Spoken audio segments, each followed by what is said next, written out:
Hello everyone and welcome back to the channel. So as you know, I have been spending a little bit of time trying to get acquainted with this TCG card shop simulator, and I just wanted to talk about 5 things that I kind of picked up on during my first playthrough and playing a little bit in my own time, just kind of messing around with the game. I don't know if these will really be any tips or tricks or anything.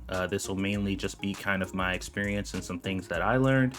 So if any of this stuff sounds obvious or whatever, like if you already know about the game, it is what it is. But maybe I'll try to get something in here that it seems like people may not have known. We'll see.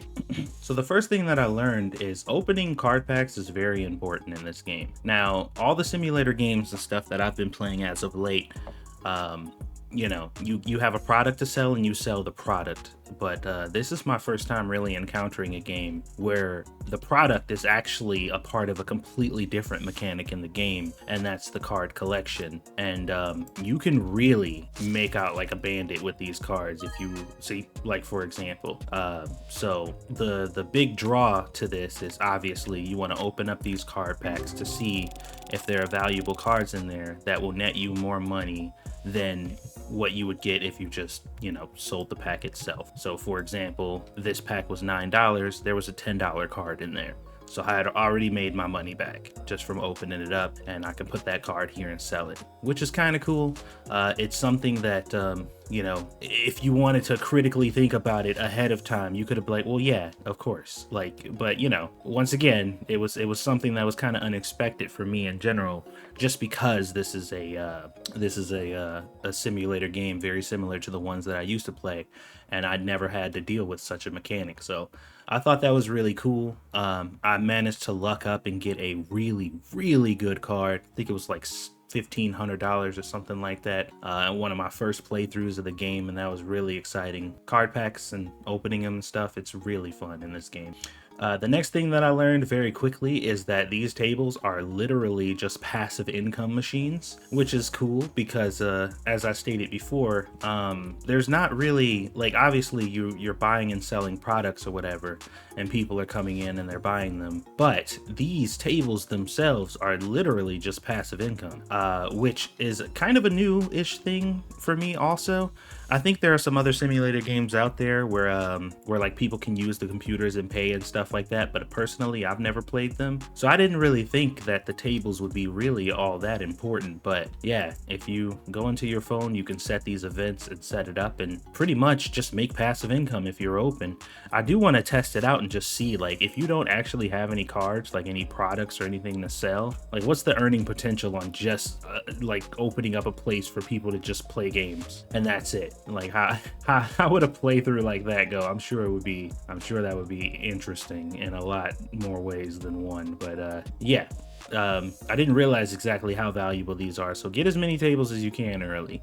Obviously space is going to be a bit of a problem. I really don't like the way this place is organized. Everything's kind of all over the place right now. I don't think I did a really good job kind of laying everything out here, but at the end of the day, the tables are really good to have. You should try to get as many of those as you can to make some good passive income.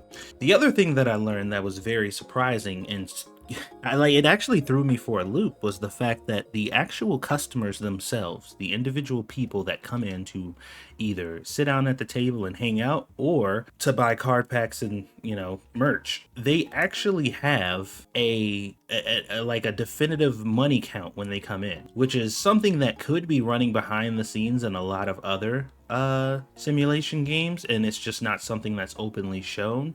I mean, and it's not openly shown here, but one thing I noticed is when a customer goes up to grab a card, they'll say something to the effect of, "This is a great price, too bad I'm broke."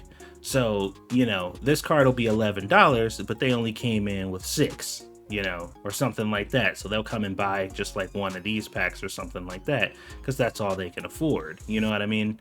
And I thought that was really interesting. And the reason that ended up coming up is because I put that super pricey $1,500 card here, and nobody was buying it, but everybody was saying that it was a good price, until one person who happened to have a large amount of money came in and he bought the card. So it seems everybody has like a certain amount of funds that they bring with them, and they'll buy things according to how much money they have on them, which is, you know, that's another layer of depth that I think a lot of these types of games should have. Thought it was pretty interesting because I had never really seen that before. And if, like I said, if it does exist in other games, they definitely didn't make that obvious, or you know, something that that was just like a standout thing. So I thought that was pretty cool.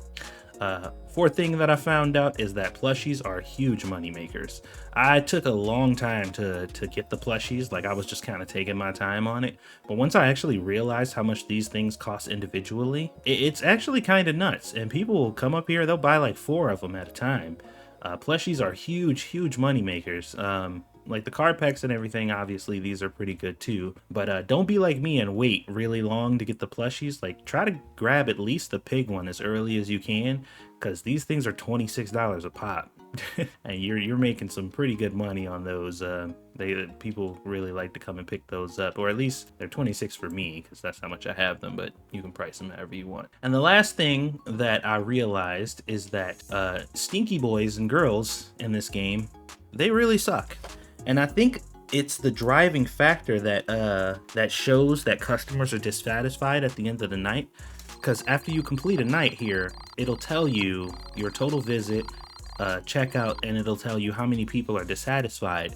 And I never really get a chance to actually see people complain.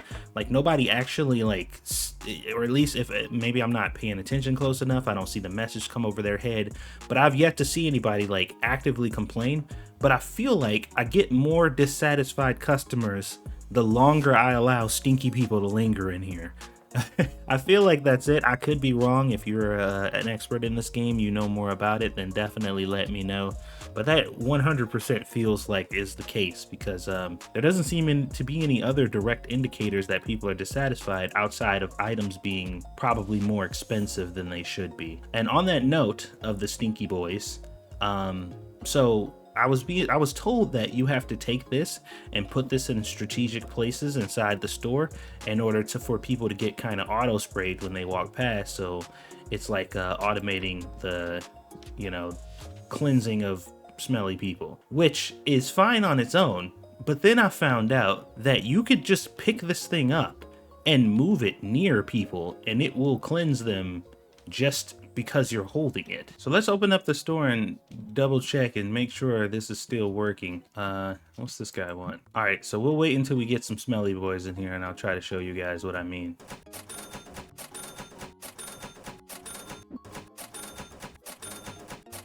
All right, so here's a smelly dude right here. If I just pick this up and like move it towards him, it's spraying him without me needing to actually have it down on the ground.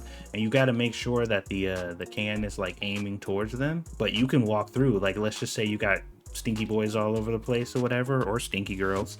You just pick this up, you put it by them with the can spraying, and you don't, like, you could basically just use this like you were using the can, and it works just as good, which is actually pretty nice. I didn't think that would work. I was actually kind of surprised that it did, but apparently it does. So that was nice to know. The last tip that I'm gonna mention, it's gonna be this is gonna be an extra one. And the only reason I'm making this an extra is because I kind of mention this in every game that I play, but whole numbers are your friend. And in this game, it is specifically your friend, because if you have something that's simply $11, for example, your employee will check them out, grab a 10, grab a 1, and it'll be done. But one thing I found out is if you're ever feeling like your employees are really slow, which I feel he is horribly slow, what you may not realize is if one of your prices, for example, is, I don't know, $27.36 or something like that, and you want your employee to check them out, if there's pennies that they have to get, they will literally count each penny individually, and it takes, like, their speed is determined by how many individual bills and individual pieces of coinage they have to actually give them. I think that's kind of crazy. Like, I don't even know what to really say about that. Like, when I realized that, it kind of blew my mind, because I'm like, what is taking this dude so long? And he would go really quickly on one customer, and then it would take him forever.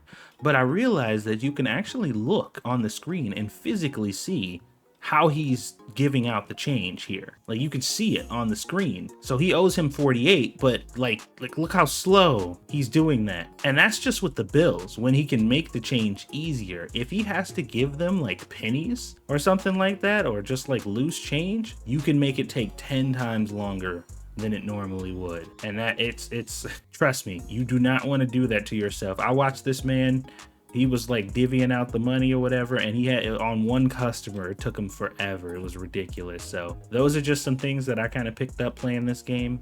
I'll do my overall kind of first impressions, talking about the game in general and what I think about it in a separate video. But these are some things that I kind of picked up on just playing that I thought were either interesting, funny, or, you know, just kind of a part of the game. So let me know what you guys think. What are your overall thoughts on this game? You've been playing it for a while, or since it came out. What do you guys think about the money situation and how this cash register like checks them out? Just let me know your thoughts, and if you have any tips or tricks that you want to share in the comments, feel free to do that also. So thank you guys for watching. I'll see you guys on the next one.